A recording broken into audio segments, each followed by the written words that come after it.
Welcome back to Hallmark Christmas Movie Bingo. For my square choices and their descriptions, refer to day 1's video. We are going on day 3. I'm not sure at the moment where the end will be, but here we go.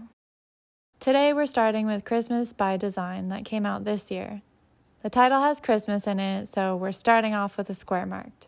Charlotte is a luxury designer in New York City, giving us our big city job. Her shop gets flooded and she has nowhere to go, so she returns to her hometown for Christmas, giving us another square. There we are introduced to Spencer, who I recognize, but I was introduced to him on the Hallmark channel, so I won't include him in my Where's Waldo one. But he is white, so we've got the white and heterosexual one down. They meet when she rear-ends him, and they both have weird stereotypes for each other and seem to hate each other. It lasts a whole 2 seconds, but I'm going to count it as they hate each other at first. She doesn't want to date anyone long distance, and he doesn't want to date after his wife passed away, so they decide to be flirty in public to ward off others. So we have fake dating, which ends up being real, of course, and one character is a widow. She leaves her job in the city to move back home, but she's technically keeping her job, moving her store, and actually excelling, so good for her. The closing scene is Christmas Eve, but it's snowing outside, so I'm going to count that as our white Christmas. The movie ends at 84 minutes, which gives us our first bingo of the season.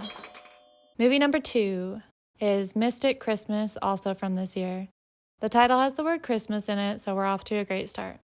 Juniper is currently living in Amsterdam. I'm not entirely sure what her career is, but I think she travels the world rehabilitating animals, so there is a big city job. She visits her hometown for the holidays, which gives us another square.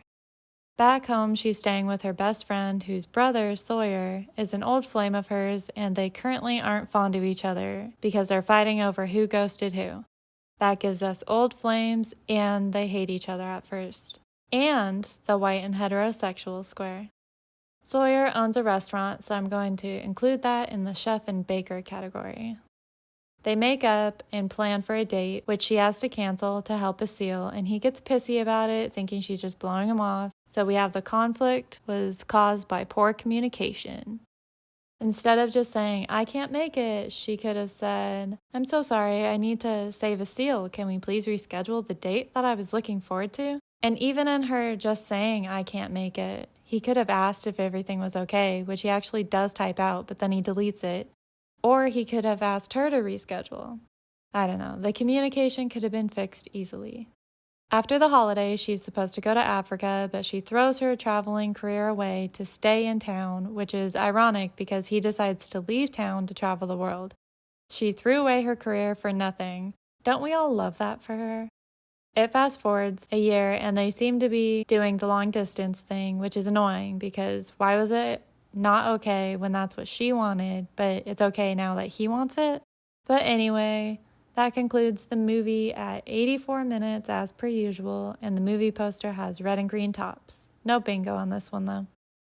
Our final movie for the day is Joyeux Noel. I have no idea how to say that. I'm probably saying it wrong.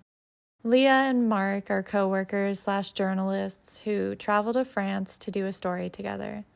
I'd say journalist is a big city job. The female lead is unbearable. She's constantly correcting her coworkers' grammar, and he is rightfully annoyed by it, so they definitely get the hates each other at first square marked. I feel like if you know proper grammar, you can lead by example and speak correctly instead of constantly correcting someone every time they speak. The guy is a Waldo for me. I recognize him as Noel Kahn from Pretty Little Liars. These two love interests who hate each other are also white and heterosexual. Since they travel to France, they are staying in a hotel, so another box is down.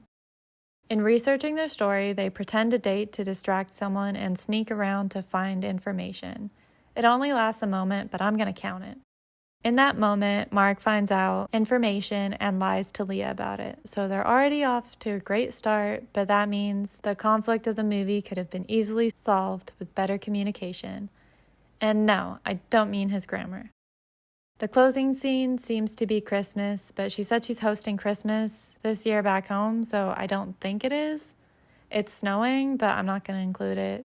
The film ends at 84 minutes, and the movie poster includes our couple in red and green. no bingo again, but we got one today at least. Day 3 of bingo has been our success. Tune in next time for 4 movies, and happy holidays.